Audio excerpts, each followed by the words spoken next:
Una vez que tenemos el estado de resultados y el orden se hace por esta razón.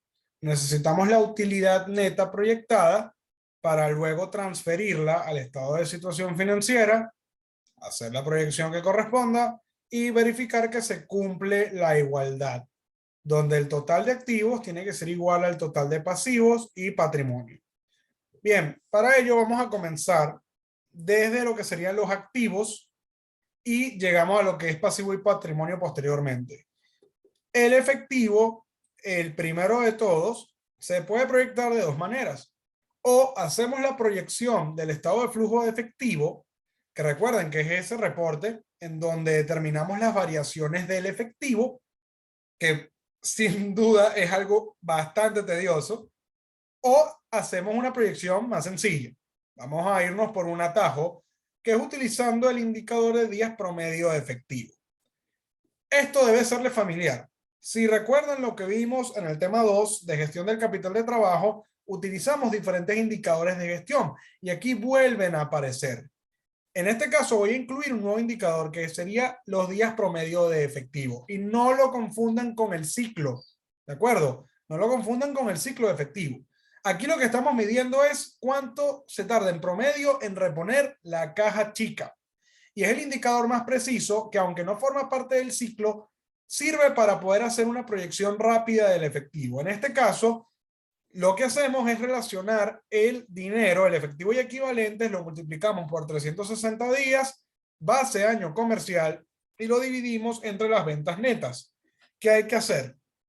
Calcular este indicador para todos los años históricos, ver si hay tendencia o no, determinar una cantidad de días promedio para proyectar y en función a esa información determinamos el efectivo proyectado. Y esto es lo que vamos a hacer para el resto de las partidas. Seguimos el procedimiento. Fíjense que sin las ventas proyectadas no podemos trabajar. Es por eso que el orden también es importante. Por eso empezamos con el estado de resultados. Y aquí se mantiene la misma dinámica. Calculamos los días promedio de efectivo para cada año histórico. Acuérdense que esto no es un porcentaje, es una cantidad de días. Vemos el gráfico, observamos si hay tendencia clara o no y aquí no hay tendencia. Vemos que es como una especie de zigzag, sube, baja, sube, baja.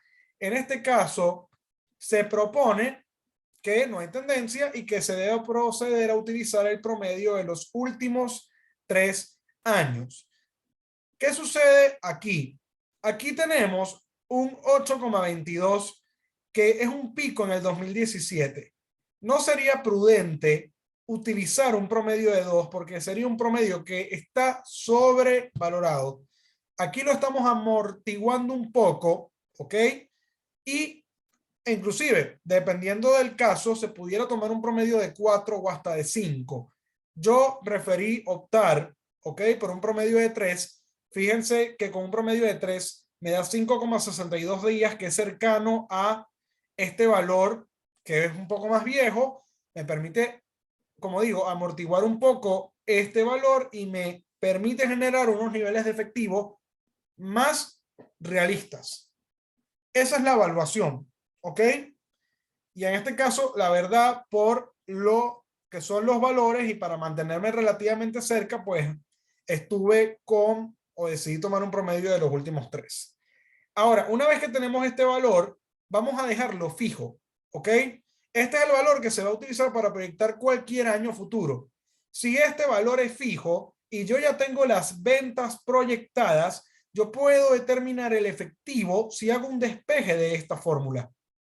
Si yo despejo el efectivo de esta fórmula, dado que ya tengo este valor y ya tengo este valor, puedo determinar los niveles de efectivo, que en este caso son 30.257 pesos colombianos. En el archivo de Excel, como pueden ver, ya están todos los decimales y eso es fundamental. Tomen los decimales siempre, solo que para efectos de presentación yo pongo los valores enteros, pero ya en Excel incluyen los decimales. La precisión aquí es importante. ¿De acuerdo? Y esto es lo que hay que hacer con el resto. Solamente que hay que considerar los indicadores de gestión que correspondan en cada caso. Por ejemplo, las cuentas por cobrar es exactamente lo mismo. Utilizamos el indicador de días promedio de cobro que ya habíamos evaluado en el tema 2. Fíjense que aquí yo pongo que las cuentas por cobrar, inventario y cuentas por pagar se proyectan utilizando sus indicadores de gestión correspondientes. Y esto aplica para cualquier partida que conforme el capital de trabajo operativo neto o neto operativo. Seguimos el proceso. Consideramos el indicador que podemos asociar a la cuenta. Calculamos este indicador para cada periodo histórico. Determinamos el gráfico, vemos su forma y tenemos que determinar una posición. ¿Qué podemos ver? ¿Cómo lo podemos justificar? Yo lo puedo justificar de esta manera. Durante los últimos 2 años se puede observar una tendencia al alza, por lo que va a utilizar el valor del último año para proyectar. Es decir, hay tendencia. Aquí podemos ver que baja y después que sube por 2 periodos consecutivos y en los años más actuales. Siguiendo la dinámica que llevamos, vamos a fiarnos en este aumento, aunque no sea muy amplio, para proyectar al alza. Y vamos a mantener estos 41,06 días en nuestro horizonte de proyección. Estamos proyectando un único año. Entonces, en ese caso, despejamos las cuentas por cobrar de esta fórmula. Ya tenemos los días promedio de cobro futuros, tenemos las ventas netas proyectadas, lo dividimos entre 360 y tenemos las cuentas por cobrar en pesos colombianos. Ya estamos armando la estructura del capital de trabajo para poder luego determinar la variación en el flujo de caja libre y poder ponerlo como corresponde. Vamos a hacer lo mismo con el resto de las partidas. ¿Qué nos queda? Tenemos el inventario. El inventario, fíjense que está asociado al costo de ventas. Tenemos que tener el costo de venta proyectado ya. Y en este caso seguimos el mismo proceso. Y no me quiero extender demasiado para no hacer demasiado, valga la redundancia, extenso el video. Y nada, lo mismo. Tomamos los días promedio de inventario. Aplicamos esta fórmula para todos los años históricos. Vemos el comportamiento y aquí con la gráfica se puede observar que baja, sube levemente, baja levemente y sube de golpe. ¿Qué sucede? Cuidado porque podrían estar tentados a utilizar tendencia al alza, pero la verdad, en este caso, fíjense cómo el patrón no se repitió, porque subió aquí, pero bajó acá y volvió a subir. Entonces, en ese caso no hay tendencia clara. Voy a utilizar el promedio de los últimos 4 años. ¿Por qué? Porque los valores son similares. Yo puedo tomar este 72,70 dentro de este rango e inclusive pudiera tomar un promedio de 5 considerando este 76,13. El promedio no estaría tan impactado. Y en este caso tenemos 74,91 días, un poco por encima de lo que tenemos manejado, pero que no supera el 80,84 que está acá. Y claro, dentro de este valor está, inclusive es un poco superior a este que está acá. Entonces, esa es la dinámica y ese es el criterio que deben desarrollar. Una vez que tienen el día promedio de inventario para proyectar, lo mismo, despejamos inventario de la fórmula. Tenemos el costo de ventas de 2019, tenemos este valor que es este que está aquí y determinamos los niveles de inventario en pesos colombianos. ¿Qué va a suceder con los días promedio de pago? Lo mismo, solo que tomamos los días, tomamos las cuentas por pagar comerciales que las asociamos al costo de ventas. En este caso, seguimos con el proceso, aplicamos la fórmula para cada año, vemos el comportamiento. Disculpen. Vemos la tendencia, aquí vemos que sube de golpe, baja de golpe, sube y sube. Aquí tenemos un patrón de subida en los últimos 2 periodos, son los más recientes, ergo procedemos a aplicar tendencia porque durante los 2 últimos años hay una subida o hay un comportamiento alcista para tomar el último valor histórico para proyectar, es decir, tomamos este valor y se va a repetir. Con este valor, que sería este de aquí, tenemos el costo de ventas de 2019, podemos despejar las cuentas por pagar. y tenemos los niveles de deuda comercial en pesos colombianos. Estas no son todas las partidas del estado de situación financiera. Hay otras que, de nuevo, aquí explico las principales. Yo quiero que vean el archivo, interactúen con él y puedan ver cómo proyectar el resto. Fíjense que aquí les dejo una serie de anotaciones en donde les digo, bueno, esto ya se los comenté, pero para reforzar ideas, solo las partidas del efectivo y las cuentas por cobrar se relacionan con las ventas. El resto deben tomar todo como, a ver, como si estuviera ligado al costo de ventas. Esta es una manera conservadora de proyectar. Se entiende que el resto de los activos corrientes y pasivos corrientes forman parte de un proceso que incorpora el proceso productivo per se, y lo más, digamos, la postura más sensata es basarse en esta idea. Es decir, todo activo que no tenga que ver con efectivo y cuenta por cobrar se proyecta con el costo de ventas como base, y lo mismo con el resto de los pasivos corrientes. Van a ver ejemplos de ello en el archivo de Excel, como por ejemplo los gastos pagados por anticipado, las cuentas por cobrar relacionadas y otros activos, y las cuentas por pagar relacionadas y otras cuentas por pagar. Tomen en cuenta lo visto anteriormente. Si no pueden conectar una partida con alguna variable, con algún indicador, tomen la postura más conservadora y proyecten utilizando el último valor que está en el periodo anterior. ¿De acuerdo? Clave, entender eso.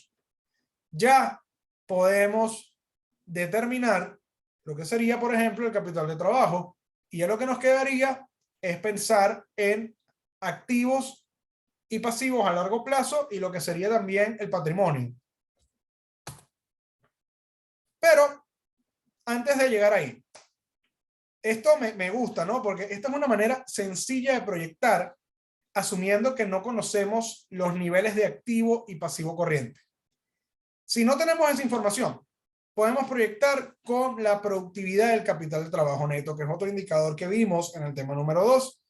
Esto solo lo pueden utilizar si no hay un desglose de activos y pasivos, se genera una proyección más directa, y la lógica es, hay un porcentaje de los ingresos que se destina a mantener la estructura de capital de trabajo, como ya lo analizamos. Por lo tanto, podemos establecer una política de niveles de productividad de capital de trabajo para calcular las necesidades futuras de estos recursos. Y asumimos que estos ya son valores operativos, ya son valores de activos y pasivos corrientes que son parte de la empresa. Para que sea más sencillo, entonces, si ya conocemos este valor y sabemos las ventas netas futuras, podemos determinar el capital de trabajo de una vez. Y con eso, simplemente calculamos la variación de cada capital de trabajo y tenemos lo que necesitamos para el flujo de caja libre. ¿Qué hacemos con lo demás? Ya aquí se vuelve todo mucho más fácil, la verdad.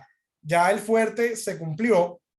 Ya cuando hablamos de la propiedad, planta y equipo, los activos fijos, se va a proyectar a partir del movimiento del activo fijo como tal. Es decir, si yo quiero mi propiedad, planta y equipo futura, yo tengo que tomar el valor del año anterior, sumarle las nuevas inversiones en activo, que ya las calculamos, que es el CAPEX proyectado, y a eso le tengo que restar el gasto de depreciación proyectado. Es decir, nuevamente aquí les refuerzo la idea de que primero se proyecta el estado de resultados, porque de no ser así, no es posible proyectar el estado de situación financiera. Recuerden, esto es largo plazo. Si esto ya no tiene que ver con capital de trabajo, esto es adicional. Esto no va en el flujo de caja libre. ¿Ok? Una vez que se tiene esto, ¿verdad? Como se puede observar, para proyectar, aquí lo digo, ¿no? Para proyectar la partida, se tiene que haber calculado anteriormente la proyección de inversiones en activos fijos y el gasto de depreciación. Ya con esto tenemos el resultado del año 2019.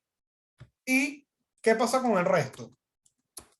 Los pasivos a largo plazo se mantienen fijos. Es decir, si no conocemos las tablas de amortización o los programas de pago de la deuda, entonces asumimos que la empresa no se va a endeudar más, va a mantener sus niveles de endeudamiento históricos, y esos valores se quedan iguales. Ahora, si tuviéramos estos programas, habría que ver primero la tasa de interés activa y tendríamos que ver también cómo se comportan esos pagos para hacer una proyección mucho más específica. No es el caso. ¿Qué sucede con el patrimonio? Por ejemplo, el capital social se mantiene fijo también. No se espera una nueva emisión de acciones o una nueva inyección de capital. De nuevo, se espera que la empresa se financie con sus propias utilidades y que no haya emisión de deuda o emisión de acciones. Esta es la manera más barata de financiarse, por cierto, para que lo sepan. Y la utilidad, bueno, la utilidad del periodo sale del estado de resultados, como ya les había dicho. La utilidad neta pasa al estado de situación como patrimonio y ese es el plus. Esa es, digamos, la fuente de financiamiento que tiene la empresa para reinvertir o para pagar dividendos. Y las utilidades retenidas se proyectan a partir de su movimiento, como pasa con la propiedad, planta y equipo, solo que aquí, fíjense qué hay que hacer. Tomamos las utilidades retenidas del periodo anterior, le sumamos la utilidad neta del periodo y se le resta cualquier dividendo pagado. Si la información está disponible, si no, no hay problema, solamente se le suma la utilidad neta. Claro, imagínense, por ejemplo, que yo les diga, bueno, necesitamos determinar los dividendos futuros. Entonces necesitamos el dividendo proyectado, pero eso nada más va a ser así si les doy la información, si no, no. Fíjense que para determinar el dividendo pagado hay que ver cuál ha sido el rendimiento del pago de dividendo. Para poder determinar los dividendos históricos, los vemos en el estado de flujo de efectivo en actividades de financiamiento. Es decir, lo vemos en donde dice dividendo pagado. Tomamos esos valores, dividimos entre la utilidad neta de cada periodo, lo multiplicamos por 100 y ahí tenemos nuestro porcentaje de pago de dividendos que proyectamos tranquilamente, como hemos hecho anteriormente. Vemos la tendencia, vemos si hay que calcular promedio o tomamos el del último periodo y se acabó. Fíjense que el ejercicio no tiene pago de dividendos históricos, no se los muestro, por lo tanto las utilidades retenidas simplemente tomo el valor anterior y le sumo la utilidad neta del estado de resultado y ya. Y para el resto de las partidas, recuerde siempre tener una postura conservadora a la hora de proyectar y ya estaríamos listos. Ya estaríamos listos. Lo que sí van a ver que es interesante es que cuando termine el ejercicio, lo más seguro, y aquí viene no la trampa, pero viene la sorpresa, al darse cuenta que el estado de situación financiera proyectado no le va a cuadrar. Y eso lo vamos a ver ya en el archivo de Excel, cuando vean el estado de situación financiera, y además puedan ver el flujo de caja libre, que sería como el final de todo este proyecto. Lo vamos a ver en el último video de este tema.